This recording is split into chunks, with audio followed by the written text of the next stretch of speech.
ಸ್ನೇಹಿತರೆ, ನಿಮ್ಮೆಲ್ಲರ ರಿಕ್ವೆಸ್ಟ್ಗೋಸ್ಕರ kung fu panda part 2 ನಾನು ಇವಾಗ ಎಕ್ಸ್ಪ್ಲೇನ್ ಮಾಡ್ತಾ ಇದ್ದೀನಿ. ನೀವೇನಾದ್ರೂ ಇದರ ಪಾರ್ಟ್ 1 ನೋಡಿಲ್ಲ ಅಂದ್ರೆ ತಪ್ಪದೆ ಮೊದಲು ಅದನ್ನ ನೋಡಿ ನಂತರ ಇದನ್ನ ನೋಡಿ ಅಂತ ಹೇಳ್ತಾ ತುಂಬಾ ಅಡ್ವೆಂಚರ್ ಮತ್ತೆ ಸೆಂಟಿಮೆಂಟ್ ಆಗಿರುವಂತಹ ಕುಂಫು ಪಾಂಡಾ ಪಾರ್ಟ್ 2 ಸ್ಟೋರಿ ಕಡೆ ಹೋಗೋಣ.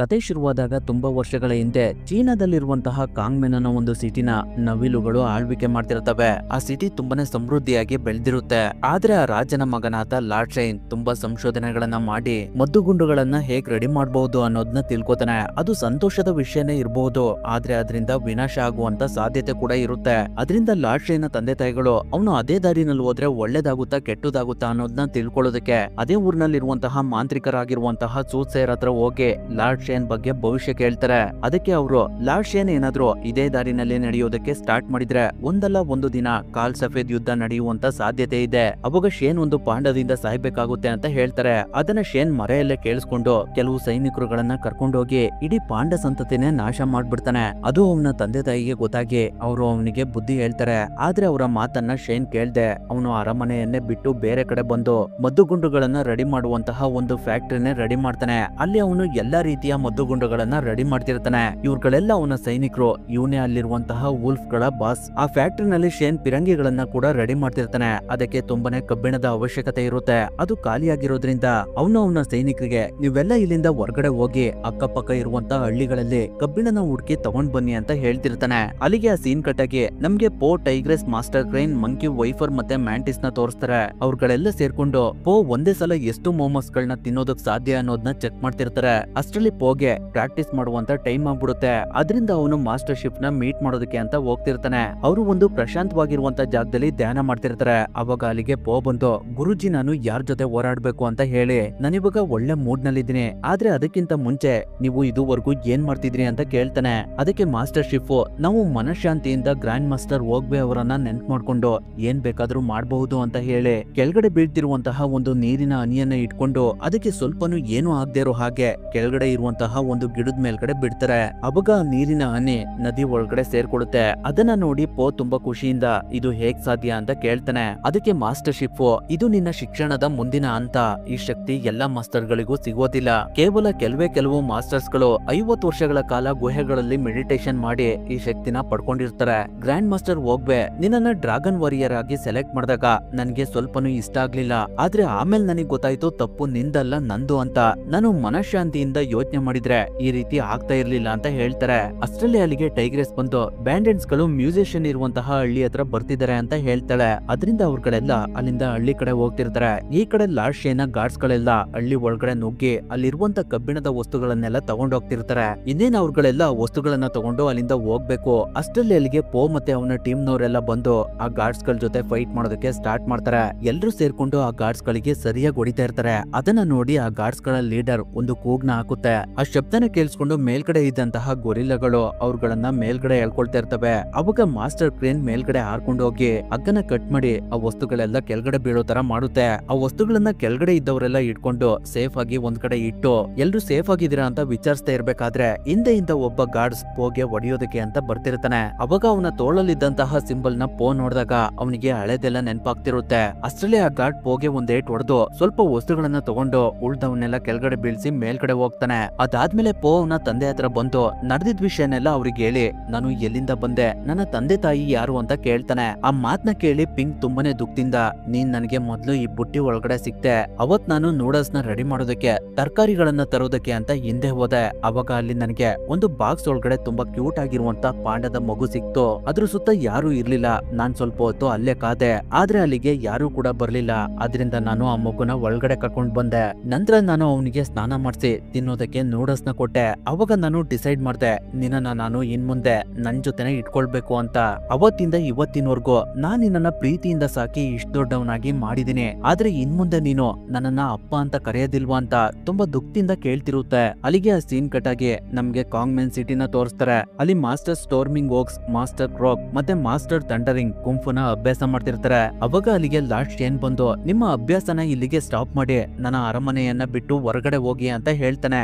ಅದಕ್ಕೆ ಮಾಸ್ಟರ್ ಥಂಡರಿಂಗ್ ಈ ಕಾಂಗ್ಮೆನ್ ಸಿಟಿ ಇವಾಗ ಮಾಸ್ಟರ್ ಕೌನ್ಸಿಲ್ ನ ಆಳ್ವಿಕೆಯಲ್ಲಿದೆ, ಇವಾಗ ಅವರು ಇಲ್ದೇ ಇದ್ರು ನಾವು ಈ ಸಿಟಿನ ರಕ್ಷಣೆ ಮಾಡ್ತಿದೀವಿ ಅಂತ ಹೇಳುತ್ತೆ. ಅದಕ್ಕೆ ಲಾರ್ಡ್ ಶೇನ್ ಈ ಕಾಂಗ್ಮೆನ್ ಸಿಟಿ ನಂದು, ಇದು ನನಗ್ ಸೇರಿದ್ದು ಅಂತ ಹೇಳುತ್ತೆ. ಅದರಿಂದ ಅವ್ರಗಳ ಮಧ್ಯೆ ಫೈಟ್ ನಡೆಯುತ್ತೆ. ಆ ಸಮಯದಲ್ಲಿ ಲಾರ್ಡ್ ಶೇನ್ಗೆ ಮಾಸ್ಟರ್ ಥಂಡರಿಂಗ್ ನ ಸೋಲ್ಸೋದಿಕ್ ಆಗೋದಿಲ್ಲ. ಅದರಿಂದ ಅವನು ಅವ್ನು ಕಂಡಿಡ್ದಿರುವಂತಹ ಪಿರಂಗಿನ ಓಪನ್ ಮಾಡಿ ಅವ್ರಗಳ ಮೇಲೆ ಬಾಂಬ್ ಹಾಕ್ಬಿಡ್ತಾನೆ. ಅಲ್ಲಿಗೆ ಆ ಸೀನ್ ಕಟ್ ಆಗಿ ನಮ್ಗೆ ಪೋ ಮತ್ತೆ ಮಾಸ್ಟರ್ ಶಿಫು ಹಾಗೆ ಅವ್ರಗಳ ಶಿಷ್ಯಂದಿರನ್ನ ತೋರಿಸ್ತಾರೆ. ಅವರಿಗೆ ಮಾಸ್ಟರ್ ಥಂಡರಿಂಗ್ ನ ಮಗ ಒಂದು ಪತ್ರನ ಬರ್ದಿರ್ತಾನೆ. ಆ ಪತ್ರದಲ್ಲಿ ಲಾರ್ಡ್ ಶೇನ್ ಒಂದು ಆಯುಧನ ಕಂಡಿಡ್ದು ಅದರ ಶಕ್ತಿಯಿಂದ ಮಾಸ್ಟರ್ ಥಂಡರಿಂಗ್ ನ ಸಾಯಿಸಿ ಮಾಸ್ಟರ್ ಸ್ಟೋರ್ಮಿಂಗ್ ವೋಕ್ಸ್ ಮತ್ತೆ ಮಾಸ್ಟರ್ ಕ್ರೋಕ್ ನ ಬಂಧಿಸಿಟ್ಟಿದ್ದಾನೆ. ನೀವೇನಾದ್ರೂ ಇವಾಗ ನಮ್ಗೆ ಸಹಾಯ ಮಾಡ್ಲಿಲ್ಲ ಅಂದ್ರೆ ಲಾರ್ಡ್ ಶೇನ್ ನಮ್ಮನ್ನ ಅವನ ಗುಲಾಮರನ್ನಾಗಿ ಮಾಡ್ಕೊಳ್ತಾನೆ ಅಂತ ಇರುತ್ತೆ. ಅದನ್ನ ನೋಡಿ ಮಾಸ್ಟರ್ ಶಿಫು ಅವರ ಶಿಷ್ಯರಿಗೆ ನೀವು ಇವಾಗ್ಲೇ ಕಾಂಗ್ಮೆನ್ ಸಿಟಿ ಹತ್ರ ಹೋಗಿ ಲಾರ್ಡ್ ಶೇನ್ ಕಂಡಿಡ್ದಿರುವಂತ ಆಯುಧನ ನಾಶ ಮಾಡಿ ಲಾರ್ಡ್ ಶೇನ್ ನ ಇಲ್ಲಿ ಕರ್ಕೊಂಡ್ ಬನ್ನಿ ಅಂತ ಹೇಳ್ತಾರೆ. ಹಾಗೆ ಅವರು ಪೋಗೆ ಮನಃಶಾಂತಿಯಿಂದ ನೀನು ಟ್ರೈ ಮಾಡಿದ್ರೆ ಏನ್ ಬೇಕಾದ್ರೂ ಮಾಡಬಹುದು ಅನ್ನೋದನ್ನ ಮರಿಬೇಡ ಅಂತ ಹೇಳ್ತಾರೆ. ಅದಾದ್ಮೇಲೆ ಮಾಸ್ಟರ್ ಶಿಫ್ನ ಶಿಷ್ಯಂದಿರೆಲ್ಲ ಕಾಂಗ್ಮೆನ್ ಸಿಟಿ ಕಡೆ ಹೋಗ್ತಿರ್ತಾರೆ. ಅವ್ರುಗಳು ಹಾಗೆ ಹೋಗ್ತಿರ್ಬೇಕಾದ್ರೆ ರಾತ್ರಿ ಆಗ್ಬಿಡುತ್ತೆ. ಅದರಿಂದ ಅವರೆಲ್ಲ ಒಂದು ದೋಣಿ ಒಳಗಡೆ ಮಲಗಿರ್ಬೇಕಾದ್ರೆ ಪೋಗೆ ಕನಸಿನಲ್ಲಿ ಅವರ ತಂದೆ ತಾಯಿ ಕಾಣಿಸ್ಕೊಳ್ತಾರೆ. ಹಾಗೆ ಗಾರ್ಡ್ಸ್ ನ ತೋಳಲ್ಲಿದ್ದಂತಹ ಸಿಂಬಲ್ ಕೂಡ ಕಾಣಿಸ್ಕೊಳ್ಳುತ್ತೆ. ಅದರಿಂದ ಅವನು ಮೇಲ್ಗಡೆ ಎದ್ದು ಹೊರಗಡೆ ಬಂದು ಅವನ ಮನಸ್ಸನ್ನ ಕಂಟ್ರೋಲ್ ನಲ್ಲಿ ಇಟ್ಕೊಳ್ಳೋದಕ್ಕೆ ನೋಡ್ತಾ ಇರ್ತಾನೆ. ಆದ್ರೆ ಅವನ ಕೈಲಿ ಆಗ್ತಾ ಇರೋದಿಲ್ಲ. ಅವಾಗ ಅಲ್ಲಿಗೆ ಟೈಗ್ರೆಸ್ ಬಂದು ಏನಾಯ್ತು ಅಂತ ಕೇಳ್ತಾಳೆ. ಅದಕ್ಕೆ ಪೋ ನಾನು ನನ್ನ ತಂದೆ ತಾಯಿನ ತುಂಬಾ ಮಿಸ್ ಮಾಡ್ಕೊಳ್ತಾ ಇದ್ದೀನಿ, ನನ್ಗೆ ಅವರು ಯಾರು ಅಂತ ಗೊತ್ತಾಗ್ಬೇಕು ಅಂತ ಹೇಳ್ತಿರ್ತಾನೆ. ಅವಾಗ ಅಲ್ಲಿಗೆ ಎಲ್ರು ಬಂದು ಪೋ ನಿಜವಾಗ್ಲೂ ಹುಚ್ಚ ಆಗಿದ್ದಾನೆ ಅಂತ ಹೇಳ್ತಿರ್ತಾರೆ. ಅಷ್ಟರಲ್ಲಿ ಅವ್ರುಗಳು ಕಾಂಗ್ಮೆನ್ ಸಿಟಿ ಹತ್ರ ಬಂದೇ ಬಿಡ್ತಾರೆ. ಈ ಕಡೆ ಲಾರ್ಡ್ ಶೇನ್ ಪಿರಂಗಿನ ಅರಮನೆ ಒಳಗಡೆ ತಗೊಂಡ್ ಬಂದು ಅವನ್ ತಂದೆ ಯೂಸ್ ಮಾಡ್ತಿದ್ದಂತಹ ರಾಜ್ಕತಿನ ಹೊರಗಡೆ ಬಿಸಾಕಿ ಆ ಜಾಗಕ್ಕೆ ಪಿರಂಗಿನ ಇಡಿಸ್ತಾನೆ. ಹಾಗೆ ಅವನು ಸೂತ್ಸೇರ್ಗೆ ನೀನು ನನ್ನ ಭವಿಷ್ಯದ ಬಗ್ಗೆ ಏನ್ ಹೇಳಿದೆ, ಅದು ಇಲ್ಲಿವರೆಗೂ ಏನೂ ನಡೆದಿಲ್ಲ, ಇನ್ನೊಂದ್ಸಲ ನಿನ್ನ ಶಕ್ತಿನ ಯೂಸ್ ಮಾಡಿ ಮುಂದೆ ಏನ್ ನಡಿಬಹುದು ಅಂತ ಚೆಕ್ ಮಾಡು, ಇವಾಗ ನಿನ್ನ ಭವಿಷ್ಯ ಬೇರೆನೆ ಇರುತ್ತೆ ಅಂತ ಹೇಳ್ತಾನೆ. ಅದರಿಂದ ಸೂತ್ಸೇರ್ ಶೇನ್ ಬಟೆನ ಒಂದು ಪಾತ್ರೆ ಒಳಗಡೆ ಇಟ್ಟು ಅದಕ್ಕೆ ಬೆಂಕಿನ ಹಚ್ಚಿ ಅದ್ರಲ್ಲಿ ಬರ್ತಿರುವಂತ ಹೊಗೆನ ನೋಡಿ ಮತ್ತೆ ಕಾಲ್ ಸಫೇದ್ ಯುದ್ಧ ನಡೆಯುತ್ತೆ. ಅದರಲ್ಲಿ ಬದಲಾವಣೆ ಏನು ಇಲ್ಲ ಅಂತ ಹೇಳ್ತಾರೆ. ಅದರಿಂದ ಲಾರ್ಡ್ ಶೇನ್ ತುಂಬಾ ಕೋಪ ಮಾಡ್ಕೊಂಡು ಅದು ಸಾಧ್ಯನೇ ಇಲ್ಲ ಅಂತ ಹೇಳ್ತಿರ್ಬೇಕಾದ್ರೆ ಅವನ ಗಾರ್ಡ್ಸ್ ಅವನ ಹತ್ರ ಬಂದು ನಾವು ಸಿಟಿ ಒಳಗಡೆ ಒಂದು ಪಾಂಡನ ನೋಡಿದ್ವಿ ಅಂತ ಹೇಳ್ತಾನೆ. ಅದಕ್ಕೆ ಲಾರ್ಡ್ ಶೇನ್ ಆ ಪಾಂಡನ ಇವಾಗ್ಲೇ ಹುಡುಕಿ ನನ್ನ ಹತ್ರ ಕರ್ಕೊಂಡ್ ಬನ್ನಿ ಅಂತ ಹೇಳ್ತಾನೆ. ಅದನ್ನ ನೋಡಿ ಸೂತ್ಸೇರ್ ನನ್ನ ಭವಿಷ್ಯ ನಿಜ ಆಗುವಂತ ಸಮಯ ಬಂದಿದೆ ಅಂತ ಹೇಳ್ತಾರೆ. ಅದಕ್ಕೆ ಲಾರ್ಡ್ ಶೇನ್ ಕೇವಲ ಒಂದು ಪಾಂಡ ನನ್ಗೆ ಏನ್ ಮಾಡುತ್ತೆ, ನಾನು ಅವನನ್ನ ಸಾಯಿಸಿ ನಿನ್ನ ಭವಿಷ್ಯನ ಸುಳ್ಳು ಮಾಡ್ತೀನಿ ಅಂತ ಹೇಳ್ತಾನೆ. ಈ ಕಡೆ ಎಲ್ರು ಸಿಟಿ ಒಳಗಡೆ ಬಂದು ಆ ಸಿಟಿಯಲ್ಲಿರುವಂತಹ ಎತ್ತರವಾದ ಮಹಲ್ನ ನೋಡಿ ಅದೇ ಲಾರ್ಡ್ ಶಾನ ಅರಮನೆ ಇರಬಹುದು ಅಂತ ಪತ್ತೆ ಮಾಡ್ತಾರೆ. ನಂತರ ಅವ್ರುಗಳು ಆ ಸಿಟಿ ಒಳಗಡೆ ಎಲ್ಲಾ ಕಡೆ ಗಾರ್ಡ್ಸ್ ಗಳಿರೋದನ್ನ ಅಬ್ಸರ್ವ್ ಮಾಡಿ ನಾವು ಯಾರಿಗೂ ಗೊತ್ತಾಗದೇ ಇರೋ ರೀತಿ ಅರಮನೆ ಹತ್ರ ಹೋಗೋಣ ಅಂತ ಡಿಸೈಡ್ ಮಾಡಿ ನಿಧಾನದಲ್ಲಿ ಅರಮನೆ ಹತ್ರ ಹೋಗ್ತಿರ್ತಾರೆ.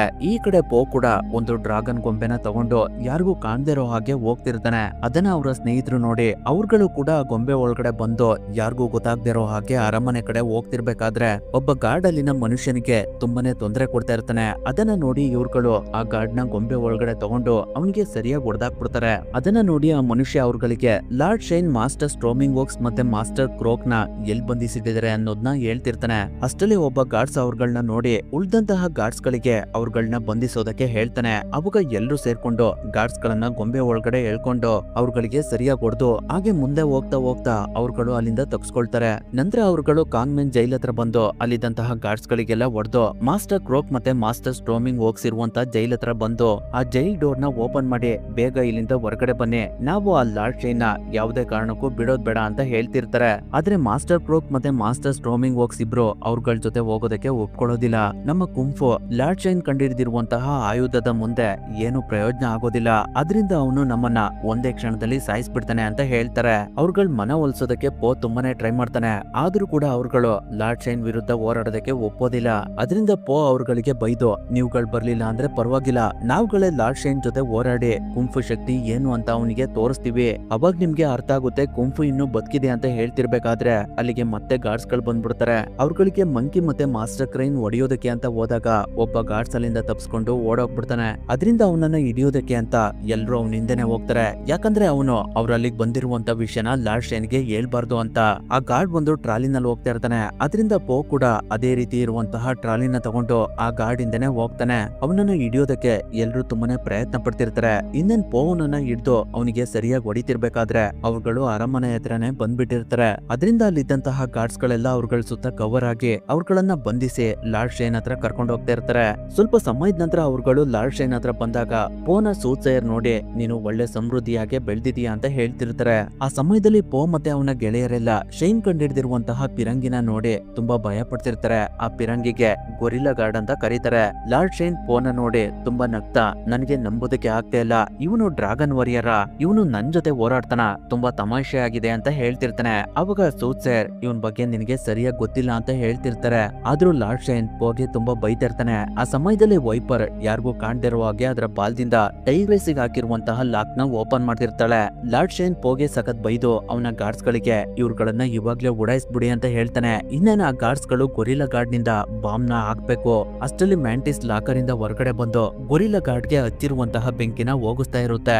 ಈ ಕಡೆ ಟೈಗ್ರೆಸ್, ಪೋ, ಮಾಸ್ಟರ್ ಮಂಕಿ ಮತ್ತೆ ವೈಫರ್ ಎಲ್ರು ಅವರ ಲಾಕರ್ ಗಳನ್ನ ಓಪನ್ ಮಾಡಿ ಅಲ್ಲಿರುವಂತಹ ಗಾರ್ಡ್ಸ್ ಗಳಿಗೆಲ್ಲ ಹೊಡೆದು ಗೊರಿಲ್ಲಾ ಗಾರ್ಡ್ ನ ಹಾಳ್ ಮಾಡ್ತಿರ್ತಾರೆ. ಆ ಸಮಯದಲ್ಲಿ ಪೋ ಲಾರ್ಡ್ ಶೈನ್ ಇಟ್ಕೊಳ್ಳೋದಕ್ಕೆ ಅಂತ ಹೋದಾಗ ಅದರ ರೆಕ್ಕೆಯಲ್ಲಿರುವಂತಹ ಚಿತ್ರನ ನೋಡಿ ಅವನಿಗೆ ಮತ್ತೆ ಹಳೆದೆಲ್ಲ ಸ್ವಲ್ಪನೇ ನೆನಪಾಗ್ತಿರುತ್ತೆ. ಆ ಸಮಯದಲ್ಲಿ ಲಾರ್ಡ್ ಶೈನ್ ಅಲ್ಲಿಂದ ತಪ್ಪಿಸ್ಕೊಂಡು ಅದರ ಫ್ಯಾಕ್ಟರಿ ಹತ್ರ ಬಂದು ಅವನ ಗಾರ್ಡ್ಸ್ ಗಳಿಗೆ ಬೇರೆ ಗೊರಿಲ್ಲಾ ಗಾರ್ಡ್ ಗಳಿಂದ ಅರಮನೆ ಕಡೆ ಬಾಂಬ್ ಗಳನ್ನ ಹಾಕಿ ಅಂತ ಹೇಳ್ತಾನೆ. ಅದರಿಂದ ಗಾರ್ಡ್ಸ್ ಗಳು ಅರಮನೆ ಕಡೆ ಬಾಂಬ್ ಗಳನ್ನ ಹಾಕೋದಕ್ಕೆ ಸ್ಟಾರ್ಟ್ ಮಾಡ್ತಾರೆ. ಅವಾಗ ಪೋ ಮತ್ತೆ ಅವನ ಗೆಳೆಯರೆಲ್ಲ ಅರಮನೆಗೆ ಲೈಟ್ಸ್ ಗಳನ್ನ ಕಟ್ಟಿರುವಂತಹ ಹಗ್ಗದ ಸಹಾಯದಿಂದ ಕೆಳಗಡೆ ಬಂದು ಅರಮನೆಯಿಂದ ಹೊರಗಡೆ ಬರೋದಕ್ಕೆ ನೋಡಿದ್ರೆ ಅರಮನೆ ಸುತ್ತನೂ ಗಾರ್ಡ್ಸ್ ಗಳು ನಿಂತ್ಕೊಂಡು ಅವ್ರಗಳ ಕಡೆ ಬಾಣಗಳಿಂದ ಹೊಡಿತಾ ಇರ್ತಾರೆ. ಅಷ್ಟರಲ್ಲಿ ಆ ಅರಮನೆ ಕೆಳಗಡೆ ಬೀಳ್ತಿರುತ್ತೆ. ಅದರಿಂದ ಟೈಗ್ರೆಸ್ ಪೋನೆ ಇಟ್ಕೊಂಡು ಮೇಲ್ಗಡೆ ಕರ್ಕೊಂಡು ಹೋಗ್ತಾ ಇರ್ತಾಳೆ. ಅವಳ ಜೊತೆ ಅವಳ ಸ್ನೇಹಿತರು ಕೂಡ ಬರ್ತಿರ್ತಾರೆ. ಅವ್ರಗಳೆಲ್ಲ ಅರಮನೆಯ ಮೇಲ್ಗಡೆ ಬಂದು ಅದು ಕೆಳಗಡೆ ಬೀಳ್ತಿರ್ಬೇಕಾದ್ರೆ ಹಾರ್ಕೊಂಡ್ ಬಂದು ಆ ಸಿಟಿಯಲ್ಲಿರುವಂತಹ ಮನೆ ಮೇಲ್ಗಡೆ ಲ್ಯಾಂಡ್ ಆಗಿ ಅಲ್ಲಿಂದ ತಪ್ಪಿಸ್ಕೊಳ್ತಾರೆ. ಅದನ್ನ ನೋಡಿ ಲಾರ್ಡ್ ಶೈನ್ ಗಾರ್ಡ್ಸ್ ಗಳ ಲೀಡರ್ಗೆ ಇವಾಗ್ಲೇ ನೀನು ಎಲ್ಲಾ ಗಾರ್ಡ್ಸ್ ಗಳನ್ನ ರೆಡಿ ಮಾಡ್ಕೊಂಡು ಕಾಂಗ್ಮೆನ್ ಸಿಟಿ ಒಳಗಡೆ ಎಲ್ಲ ನನ್ನ ಶತ್ರುಗಳನ್ನ ಹುಡುಕಿ ಅಂತ ಹೇಳ್ತಾನೆ. ಅದರಿಂದ ಗಾರ್ಡ್ಸ್ ಗಳೆಲ್ಲ ಕಾಂಗ್ಮೆನ್ ಸಿಟಿ ಒಳಗಡೆ ಎಲ್ಲ ಪೋ ಮತ್ತೆ ಅವನ ಗೆಳೆಯರನ್ನ ಹುಡ್ಕೋದಕ್ಕೆ ಸ್ಟಾರ್ಟ್ ಮಾಡ್ತಾರೆ. ಆ ಸಮಯದಲ್ಲಿ ಪೋ ಮತ್ತೆ ಅವನ ಗೆಳೆಯರೆಲ್ಲ ಯಾರಿಗೂ ಗೊತ್ತಾಗದೇ ಇರೋ ಹಾಗೆ ವಾಪಸ್ ಕಾಂಗ್ಮೆನ್ ಜೈಲ್ ಒಳಗಡೆ ಬರ್ತಾರೆ. ಅವರನ್ನ ಮಾಸ್ಟರ್ ವೋಕ್ಸ್ ನೋಡಿ, ನೀವು ಏನ್ ಮಾಡಿದ್ರೆ ಲಾರ್ಡ್ ಶೈನ್ ನಿಮ್ ಕೈಲಿ ಸೋಲ್ಸೋದಕ್ ಆಯ್ತಾ ಅಂತ ಕೇಳ್ತಾರೆ. ಅದಕ್ಕೆ ಟೈಗ್ರೆಸ್, ಅವನನ್ನ ನಾವು ಯಾವುದೇ ಕಾರಣಕ್ಕೂ ಉಳಿಸೋದಿಲ್ಲ, ಆದ್ರೆ ಅಲ್ಲಿವರೆಗೂ ಪೋ ನೀನು ಇಲ್ಲೇ ಇರೋ, ನಿನ್ ಮೇಲೆ ಲಾರ್ಡ್ ಶೈನ್ ಕಣ್ಣಿದೆ ಅಂತ ಹೇಳ್ತಾಳೆ. ಅದಕ್ಕೆ ಪೋ, ನಾನು ಯಾವುದೇ ಕಾರಣಕ್ಕೂ ಇಲ್ಲಿ ಇರೋದಿಲ್ಲ, ನನಗ್ ಗೊತ್ತಿದೆ ನನ್ನ ತಂದೆ ತಾಯಿ ನನ್ ಜೊತೆ ಇದ್ದಾಗ ಲಾರ್ಡ್ ಶೈನ್ ಕೂಡ ನಮ್ ಜೊತೆ ಇದ್ದ, ಅವನು ನನ್ನ ತಂದೆ ತಾಯಿಗೆ ಏನೋ ಮಾಡಿದಾನೆ, ಅದು ಏನು ಅಂತ ನನಗ್ ಗೊತ್ತಾಗ್ಬೇಕು ಅಂತ ಹೇಳ್ತಾನೆ. ಅವಾಗ ಟೈಗ್ರೆಸ್, ಪೋ ನಿನ್ನ ನೋವು ಏನು ಅನ್ನೋದು ನನ್ಗೆ ಅರ್ಥ ಆಗುತ್ತೆ, ಆದ್ರೆ ನೀನು ಇಲ್ಲೇ ಇರೋ, ಅವನನ್ನ ನಾವ್ ನೋಡ್ಕೊಳ್ತೀವಿ ಅಂತ ಹೇಳಿ ಅವ್ರಗಳೆಲ್ಲ ಅಲ್ಲಿಂದ ಹೋಗ್ತಾರೆ. ಈ ಕಡೆ ಸೂಟ್ಸೇಯರ್ ಲಾರ್ಡ್ ಶೈನ್ಗೆ ಎಷ್ಟೇ ಬುದ್ಧಿ ಹೇಳಿದ್ರು ಕೂಡ ಲಾರ್ಡ್ ಶೈನ್ ಅವರ ಮಾತನ್ನ ಕೇಳ್ದೆ ನಾನು ಇಡೀ ಚೈನನ್ನ ನಂದಾಗ್ಸ್ಕೊಳ್ಬೇಕು, ಅದಕ್ಕೆಲ್ಲ ನಾನೇ ರಾಜನಾಗ್ಬೇಕು ಅಂತ ಹೇಳ್ತಿರ್ತಾನೆ. ಇನ್ನೊಂದ್ ಕಡೆ ಟೈಗ್ರೆಸ್ ಮತ್ತೆ ಅವನ ಸ್ನೇಹಿತರೆಲ್ಲ ನಾವು ಈ ಹತ್ಯಾರ್ಗಳಿಗೆಲ್ಲ ಬೆಂಕಿನ ಹಚ್ಚಿದ್ರೆ ಇಡೀ ಫ್ಯಾಕ್ಟ್ರಿನೇ ಸುಟ್ಟೋಗುತ್ತೆ ಅಂತ ಮಾತಾಡ್ಕೊಳ್ತಿರ್ಬೇಕಾದ್ರೆ ಈ ಕಡೆ ಪೋ ಯಾರಿಗೂ ಗೊತ್ತಾಗದೇ ಇರೋ ಹಾಗೆ ಫ್ಯಾಕ್ಟ್ರಿ ಹತ್ರ ಬಂದು ಅಲ್ಲಿದ್ದಂತಹ ಗಾರ್ಡ್ಸ್ ಗಳನ್ನ ಸಾಯಿಸಿ ಅವ್ರಗಳ ಮರೆಯಲ್ಲಿ ಫ್ಯಾಕ್ಟ್ರಿ ಒಳಗಡೆ ಹೋಗ್ತಾ ಇರ್ತಾನೆ. ಅವಾಗ ಅವನ ಹತ್ರ ಲಾರ್ಡ್ ಶೈನ್ ಬಂದು ಹೇಗಿದ್ಯಾ ಪಾಂಡ ಅಂತ ಕೇಳ್ತಾನೆ. ಅವನನ್ನ ಪೋ ನೋಡಿ ಅವತ್ ರಾತ್ರಿ ಏನಾಯ್ತು ಹೇಳು ಅಂತ ಕೇಳ್ತಾನೆ. ಅದಕ್ಕೆ ಶೈನ್, ಅವತ್ ರಾತ್ರಿ ನಿನ್ನ ತಂದೆ ತಾಯಿ ನಿನ್ನನ್ನ ಬಿಟ್ಟು ದೂರ ಹೋದ್ರು ಅಂತ ಹೇಳಿ ಅವನನ್ನ ಕೆಳಗಡೆ ಬೀಳ್ಸೋದಕ್ಕೆ ಟ್ರೈ ಮಾಡ್ತಾನೆ. ಆದ್ರೆ ಪೋ ಒಂದು ವಸ್ತುನ ಇಟ್ಕೊಂಡು ನೇತಾಡ್ತಿರ್ತಾನೆ. ಅದೇ ಸಮಯದಲ್ಲಿ ಈ ಕಡೆ ಟೈಗ್ರೆಸ್ ಮತ್ತೆ ಅವಳ ಸ್ನೇಹಿತರೆಲ್ಲ ಫ್ಯಾಕ್ಟ್ರಿ ಒಳಗಡೆ ಬಂದು ಕೆಲವು ಮದ್ದು ಗುಂಡುಗಳಿಗೆ ಬೆಂಕಿನ ಹಚ್ಚಿ ಅಲ್ಲಿಂದ ಹೋಗ್ತಿರ್ಬೇಕಾದ್ರೆ ಟೈಗ್ರೆಸ್ ಪೋ ನೇತಾಡ್ತಿರೋದನ್ನ ನೋಡ್ಬಿಡ್ತಾಳೆ. ಅದರಿಂದ ಅವ್ರುಗಳು ಮತ್ತೆ ಬೆಂಕಿನ ಆರಿಸೋದಕ್ಕೆ ಟ್ರೈ ಮಾಡ್ತಿರ್ಬೇಕಾದ್ರೆ ಅಲ್ಲಿಗೆ ಗಾರ್ಡ್ಸ್ ಗಳು ಬಂದು ಅವ್ರ ಮೇಲೆ ಅಟ್ಯಾಕ್ ಮಾಡೋದಕ್ಕೆ ಸ್ಟಾರ್ಟ್ ಮಾಡ್ತಾರೆ. ಇನ್ನೊಂದ್ ಕಡೆ ಪೋ ಹೇಗೋ ಮಾಡಿ ಮೇಲ್ಗಡೆ ಬಂದು ಶೈನ್ ಜೊತೆ ಫೈಟ್ ಮಾಡ್ತಿರ್ಬೇಕಾದ್ರೆ ಅವನು ಪೋನ ಕಬ್ಬಿಣನ ಕರಗಿಸೋದಕ್ಕೆ ತಗೊಂಡೋಗ್ತಿರುವಂತಹ ಕನ್ವೇರ್ ಮೇಲ್ಗಡೆ ಬೀಳ್ಸ್ಬಿಡ್ತಾನೆ. ಅದರಿಂದ ಪೋ ಇನ್ನೇನ್ ಕಬ್ಬಿಣ ಕರಗುವಂತಹ ಜಾಗದೊಳಗಡೆ ಬಿದೋಗ್ಬೇಕು. ಅಷ್ಟಲ್ಲಿ ಅವನು ಆ ಕನ್ವೇರ್ ನ ಇಟ್ಕೊಂಡು ವಾಪಸ್ ಶೈನ್ ಹತ್ರ ಬಂದು ಮತ್ತೆ ಅವನ ಜೊತೆ ಫೈಟ್ ಮಾಡೋದಕ್ಕೆ ಸ್ಟಾರ್ಟ್ ಮಾಡ್ತಾನೆ. ಈ ಕಡೆ ಟೈಗ್ರೆಸ್ ಮತ್ತೆ ಅವಳ ಸ್ನೇಹಿತರು ಕೂಡ ಗಾರ್ಡ್ಸ್ ಗಳ ಜೊತೆ ಫೈಟ್ ಮಾಡ್ತಿರ್ತಾರೆ. ಆ ಸಮಯದಲ್ಲಿ ಲಾರ್ಡ್ ಶೈನ್ ಒಂದು ಗೊರಿಲ್ಲಾ ಗಾರ್ಡ್ ಇಂದ ಪೋಗೆ ಶೂಟ್ ಮಾಡ್ಬಿಡ್ತಾನೆ. ಅದರಿಂದ ಪೋ ಅಲ್ಲಿಂದ ದೂರ ಹೋಗಿ ಒಂದ್ ಕಡೆ ಬಿದೋಗ್ತಾನೆ. ಅವನಿಗೆ ಆ ರೀತಿ ಆಗಿದ್ದು ಮಾಸ್ಟರ್ ಶಿಪ್ಗೂ ಕೂಡ ಗೊತ್ತಾಗುತ್ತೆ. ಅದರಿಂದ ಅವರು ತುಂಬಾನೇ ಬೇಜಾರ್ ಮಾಡ್ಕೊಳ್ತಿರ್ತಾರೆ. ಪೋ ಒಂದು ನದಿ ಒಳಗಡೆ ತೇಲ್ಕೊಂಡು ಒಂದು ಹಳ್ಳಿ ಒಳಗಡೆ ಹೋಗ್ತಾನೆ. ಅವಾಗ ಅವನನ್ನ ಯಾರೋ ಒಬ್ರು ಮೇಲ್ಗಡೆ ಎತ್ಕೊಂಡ್ ಬಂದು ಅವನಿಗೆ ಟ್ರೀಟ್ಮೆಂಟ್ ಮಾಡ್ತಿರ್ತಾರೆ. ಅದು ಬೇರೆ ಯಾರು ಅಲ್ಲ, ಸೂಟ್ಸೇಯರ್. ಅವರನ್ನ ಪೋ ನೋಡಿ ನನ್ನನ್ನ ನೀವು ಯಾಕೆ ಉಳಿಸಿದ್ರಿ ಅಂತ ಕೇಳ್ತಾನೆ. ಅದಕ್ಕೆ ಸೂಟ್ಸೇಯರ್, ಯಾಕಂದ್ರೆ ನೀನು ನಿನ್ನ ಕೊನೆ ಅಂತನ ತಲುಪಿಲ್ಲ, ನಿನ್ಗೆ ನಾನು ನೆನ್ಪರ್ತಿಲ್ವಾ, ಈ ಜಾಗ ನಿನ್ಗೆ ನೆನ್ಪಾಗ್ತಿಲ್ವಾ ಅಂತ ಕೇಳ್ತಾರೆ. ಅವಾಗ ಪೋಗೆ ಹಳೆದೆಲ್ಲ ನೆನ್ಪಾಗ್ತಿರುತ್ತೆ. ಅದೇ ಜಾಗದಲ್ಲಿ ಅವನು ಅವನ ತಂದೆ ತಾಯಿ ಜೊತೆ ಆಟ ಆಡ್ತಿರ್ತಾನೆ. ಆ ಸಮಯದಲ್ಲಿ ಸೂಟ್ಸೇಯರ್ ಪೋಗೆ ಹಳೆ ಕಥೆನ ಹೇಳೋದಕ್ಕೆ ಸ್ಟಾರ್ಟ್ ಮಾಡ್ತಾರೆ. ಲಾರ್ಡ್ ಶೈನ್ ರಾಜನಾದಾಗ ನಾನು ಅವನ ತಂದೆ ತಾಯಿಗೆ ಅವನ ಭವಿಷ್ಯನ ಹೇಳ್ದೆ, ಅದನ್ನ ಅವನು ಮರೆಯಲ್ಲಿ ಕೇಳಿಸ್ಕೊಂಡು ಅವನು ಪಾಂಡಗಳ ಸಂತತಿನೇ ನಾಶ ಮಾಡೋದಕ್ಕೆ ಅಂತ ಹೊರಟ. ಆ ಸಮಯದಲ್ಲಿ ನಿನ್ನ ತಾಯಿ ನಿನ್ನನ್ನ ಕರ್ಕೊಂಡು ಅಲ್ಲಿಂದ ಓಡೋದ್ರು. ಅದಾದ್ಮೇಲೆ ಏನಾಯ್ತು ಅಂತ ನನಗ್ ಗೊತ್ತಿಲ್ಲ, ನೀನ್ ಸ್ವಲ್ಪ ಸಮಾಧಾನದಿಂದ ಹಳೆದ್ನೆಲ್ಲ ನೆನ್ಪ್ ಮಾಡ್ಕೊಂಡ್ರೆ ಅವಾಗ ಏನಾಯ್ತು ಅನ್ನೋದು ನಿನಗ್ ಗೊತ್ತಾಗುತ್ತೆ ಅಂತ ಹೇಳ್ತಾರೆ. ಅದರಿಂದ ಪೋ ಹೊರಗಡೆ ಬಂದು ಮನಃಶಾಂತಿಯಿಂದ ಕೆಳಗಡೆ ಬೀಳ್ತಿರುವಂತಹ ಮಳೆ ಹನಿಯನ್ನ ಇಟ್ಕೊಂಡು ಏನಾಯ್ತು ಅನ್ನೋದನ್ನ ನೆನ್ಪ್ ಮಾಡ್ಕೊಳ್ತಿರ್ತಾನೆ. ಅವಾಗ ಪೋಗೆ ಹಳೆದೆಲ್ಲ ನೆನ್ಪಾಗೋದಕ್ಕೆ ಸ್ಟಾರ್ಟ್ ಆಗುತ್ತೆ. ಪೋನ ಅವರ ತಾಯಿ ಎತ್ಕೊಂಡು ಹೋಗ್ತಿರ್ಬೇಕಾದ್ರೆ ಅವರನ್ನ ಸಾಯಿಸೋದಕ್ಕೆ ಒಬ್ಬ ಗಾರ್ಡ್ ಟ್ರೈ ಮಾಡ್ತಿರ್ತಾನೆ. ಅದರಿಂದ ಅವರ ತಾಯಿ ಪೋನ ಒಂದು ತರಕಾರಿ ಬುಟ್ಟಿ ಒಳಗಡೆ ಇಟ್ಟು ಅವನನ್ನ ಮುದ್ ಮಾಡಿ ತುಂಬಾ ದುಃಖದಿಂದ ಅಲ್ಲಿಂದ ಹೋಗ್ತಾರೆ. ಅವಾಗ ಲಾರ್ಡ್ ಶೇನ್ ಅವನ ಗಾರ್ಡ್ಸ್ ಗಳ ಜೊತೆ ಅವನ ತಾಯಿ ಹಿಂದೆನೆ ಹೋಗ್ತಾನೆ. ಅದನ್ನೆಲ್ಲ ನೆನ್ಪ್ ಮಾಡ್ಕೊಳ್ತಾ ಪೋ ತುಂಬಾ ದುಃಖ ಪಡ್ತಿರ್ತಾನೆ. ಅಷ್ಟರಲ್ಲಿ ಅಲ್ಲಿಗೆ ಸೂಸೇರ್ ಬಂದು, ನಿನ್ನ ಹಿಂದಿನ ಕತೆ ಅಷ್ಟು ಚೆನ್ನಾಗಿಲ್ಲ, ಆದ್ರೆ ಅದೆಲ್ಲ ಇವಾಗಲೇ ನಡೆದೋಗಿದೆ. ಅದ್ರಿಂದ ನೀನು ಮುಂದೆ ಏನಾಗ್ಬೇಕು ಅನ್ನೋದನ್ನ ಯೋಚನೆ ಮಾಡು, ನಿನ್ಗೆ ಏನಾಗ್ಬೇಕು ಅಂತ ಆಸೆ ಇದೆ ಅಂತ ಕೇಳ್ತಾರೆ. ಅವಾಗ ಪೋ ಹಿಂದೆ ನಡೆದಿದ್ನೆಲ್ಲ ನೆನ್ಪ್ ಮಾಡ್ಕೊಳ್ತಿರ್ತಾನೆ. ಅವನು ಡ್ರ್ಯಾಗನ್ ವಾರಿಯರ್ ಆಗೋದಕ್ಕೆ ಎಷ್ಟೆಲ್ಲ ಕಷ್ಟಪಟ್ಟಿದ್ದಾನೆ, ಎಷ್ಟೆಲ್ಲ ಅವಮಾನಗಳನ್ನ ಅನುಭವಿಸಿದಾನೆ ಅನ್ನೋದು ಅವನಿಗೆ ಅರಿವಾಗುತ್ತೆ. ಹಾಗೆ ಅವನ ತಂದೆಯಾದ ಪಿಂಗ್ ಅವನನ್ನ ಮಗನಿಗಿಂತ ಹೆಚ್ಚಾಗಿ ನೋಡ್ಕೊಂಡಿದ್ದಾರೆ ಅನ್ನೋದು ಅವನಿಗೆ ಅರ್ಥ ಆಗುತ್ತೆ. ಅದರಿಂದ ಅವನು ಲಾರ್ಡ್ ಶೇನ್ ವಿರುದ್ಧ ಹೋರಾಡ್ಲೇಬೇಕು ಅಂತ ಡಿಸೈಡ್ ಮಾಡ್ತಾನೆ. ಈ ಕಡೆ ಟೈಗ್ರೆಸ್ ಮತ್ತೆ ಅವನ ಗೆಳೆಯರ್ನೆಲ್ಲ ಲಾರ್ಡ್ ಶೇನ್ ಒಂದ್ ಕಡೆ ಬಂಧಿಸಿರ್ತಾನೆ. ಅವ್ರಗಳ ಹತ್ರ ಶೇನ್ ಬಂದು, ನಾವುಗಳು ಹಾರ್ಬರ್ ನ ತಲುಪಿದ್ರೆ ನೀವು ಮತ್ತೆ ನಿಮ್ಮ ಕುಂಫು ನಾಶ ಆಗುತ್ತೆ, ಅದಾದ್ಮೇಲೆ ಈ ಪೂರ್ತಿ ಚೈನಾ ನಂದಾಗುತ್ತೆ ಅಂತ ಹೇಳಿ ತುಂಬಾ ದೊಡ್ಡದಾಗಿರುವಂತಹ ಗೊರಿಲ್ಲಾ ಗಾರ್ಡ್ಸ್ ಗಳನ್ನ ದೋಣಿ ಒಳಗಡೆ ಇಟ್ಕೊಂಡು ಅವನು ಮತ್ತೆ ಅವನ ಸೈನಿಕರೆಲ್ಲ ಹಾರ್ಬರ್ ಕಡೆ ಹೋಗ್ತಿರ್ತಾರೆ. ಯಾಕಂದ್ರೆ ಚೀನಾ ಮೇಲೆ ಬಾಂಬ್ ದಾಳಿ ಮಾಡಿ ಇಡೀ ಚೈನಾನ ಅವನ್ ಕಂಟ್ರೋಲ್ ತಗೊಳ್ಬೇಕು ಅಂತ. ಅದೇ ದೋಣಿನಲ್ಲಿ ಲಾರ್ಡ್ ಶೇನ್ ಟೈಗ್ರೆಸ್ ಮತ್ತೆ ಅವನ ಗೆಳೆಯರನ್ನ ಒಂದ್ ಕಡೆ ಕಬ್ಬಿಣದ ಸರಪಣಿಗಳಿಂದ ಕಟ್ಟಾಕಿರ್ತಾನೆ. ಅದರಿಂದ ಅವ್ರಗಳಿಗೆ ಲಾರ್ಡ್ ಶೇನ್ಗೆ ಏನು ಮಾಡೋದಕ್ ಆಗ್ತಾ ಇರೋದಿಲ್ಲ.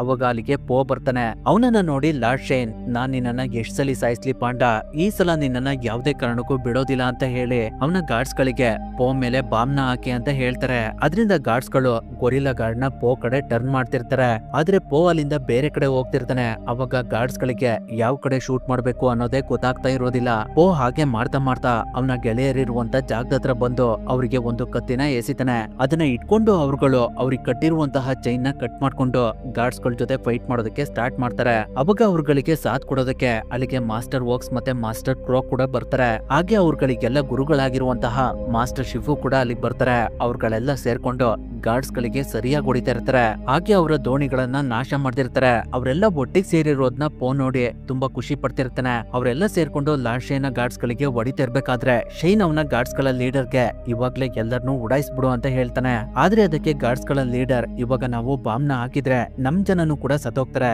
ಅದರಿಂದ ನಾನು ಬಾಂಬ್ ನ ಹಾಕೋದಿಲ್ಲ ಅಂತ ಹೇಳ್ತಾನೆ. ಹಾಗಾಗಿ ಲಾರ್ಡ್ ಶೇನ್ ಅವನನ್ನ ಸಾಯಿಸಿ ಅವನೇ ಗೊರಿಲ್ಲಾ ಗಾರ್ಡ್ ಗೆ ಬೆಂಕಿನ ಹಚ್ಚಿ ಶೂಟ್ ಮಾಡ್ತಾನೆ. ಅದರಿಂದ ಎಲ್ರು ನೀರೊಳಗಡೆ ಬಿದೋಗ್ತಾರೆ. ಅವ್ರಗಳ ಹತ್ರ ಬಾಂಬ್ ಬ್ಲಾಸ್ಟ್ ಆಗಿದ್ರಿಂದ ಅವ್ರಗಳಿಗೆ ತುಂಬಾ ಸುಸ್ತಾಗ್ಬಿಡುತ್ತೆ. ಅದನ್ನ ನೋಡಿ ಲಾರ್ಡ್ ಶೇನ್ ತುಂಬಾ ಖುಷಿ ಪಡ್ತಿರ್ತಾನೆ. ಅವನನ್ನ ನೋಡಿ ಪೋಗೆ ತುಂಬಾ ಕೋಪ ಬರುತ್ತೆ. ಅದರಿಂದ ಅವನು ಅಲ್ಲೇ ಪಕ್ಕದಲ್ಲಿದ್ದಂತಹ ಬಂಡೆ ಮೇಲ್ಗಡೆ ಹೋಗಿ ನಿಂತ್ಕೊಂಡು ಮನಃಶಾಂತಿಯಿಂದ ಮಾಸ್ಟರ್ ಶಿಫು ಏನ್ ಹೇಳ್ಕೊಟ್ಟಿದ್ರು ಅದೇ ರೀತಿ ಬಾಂಬ್ ನ ಒಂದು ನೀರಿನ ಹನಿ ಅಂತ ಅನ್ಕೊಂಡು ಅದನ್ನ ಇಟ್ಕೊಂಡು ಕೈಲೇ ತಿರುಗಿಸಿ ನೀರೊಳಗಡೆ ಎಸಿತಾನೆ. ಲಾರ್ಡ್ ಶೇನ್ ಎಷ್ಟೇ ಬಾಂಬ್ ಗಳನ್ನ ಹಾಕಿದ್ರು ಕೂಡ ಪೋ ಅವುಗಳನ್ನ ಕೈಯಲ್ಲಿ ಇಟ್ಕೊಂಡು ತಿರುಗಿಸಿ ವಾಪಸ್ ಲಾರ್ಡ್ ಶೇನ್ ಇರುವ ಕಡೆನೆ ಎಸಿತಾ ಇರ್ತಾನೆ. ಅದರಿಂದ ಲಾರ್ಡ್ ಶೇನ್ ಗಾರ್ಡ್ಸ್ ಗಳಿರುವಂತಹ ದೋಣಿಗಳೆಲ್ಲ ಬ್ಲಾಸ್ಟ್ ಆಗಿ ಗಾರ್ಡ್ಸ್ ಗಳೆಲ್ಲ ಸತ್ತೋಗ್ತಾರೆ. ಅವಾಗ ಲಾರ್ಡ್ ಶೇನ್ ಪೋಗೆ, ನಿನ್ಗೆ ಮನಃಶಾಂತಿ ಹೇಗ್ ಸಿಕ್ತು, ನಿನ್ಗೆ ಇಷ್ಟೆಲ್ಲ ಮಾಡೋದಕ್ಕೆ ಹೇಗ್ ಸಾಧ್ಯ ಅಂತ ಕೇಳ್ತಾನೆ. ಅವಾಗ ಪೋ ಒಳ್ಳೆ ರೀತಿನಲ್ಲೇ ಲಾರ್ಡ್ ಶೇನ್ಗೆ ಇವಾಗ್ಲಾದ್ರೂ ನೀನು ಬದಲಾಗು ಅಂತ ಹೇಳ್ತಿರ್ಬೇಕಾದ್ರೆ ಶೇನ್ ಮತ್ತೆ ಪೋ ಜೊತೆ ಫೈಟ್ ಮಾಡೋದಕ್ಕೆ ಸ್ಟಾರ್ಟ್ ಮಾಡ್ತಾನೆ. ಅದರಿಂದ ಪೋ ಕೂಡ ಅವನ ಜೊತೆ ಫೈಟ್ ಮಾಡ್ತಿರ್ಬೇಕಾದ್ರೆ ಶೇನ್ ಮೇಲ್ಗಡೆ ಅವನೇ ಕಂಡಿಡ್ದಿರುವಂತಹ ಗೊರಿಲ್ಲಾ ಗಾರ್ಡ್ ಬಿದ್ದು ಬಾಂಬ್ ಗಳೆಲ್ಲ ಬ್ಲಾಸ್ಟ್ ಆಗ್ಬಿಡ್ತವೆ.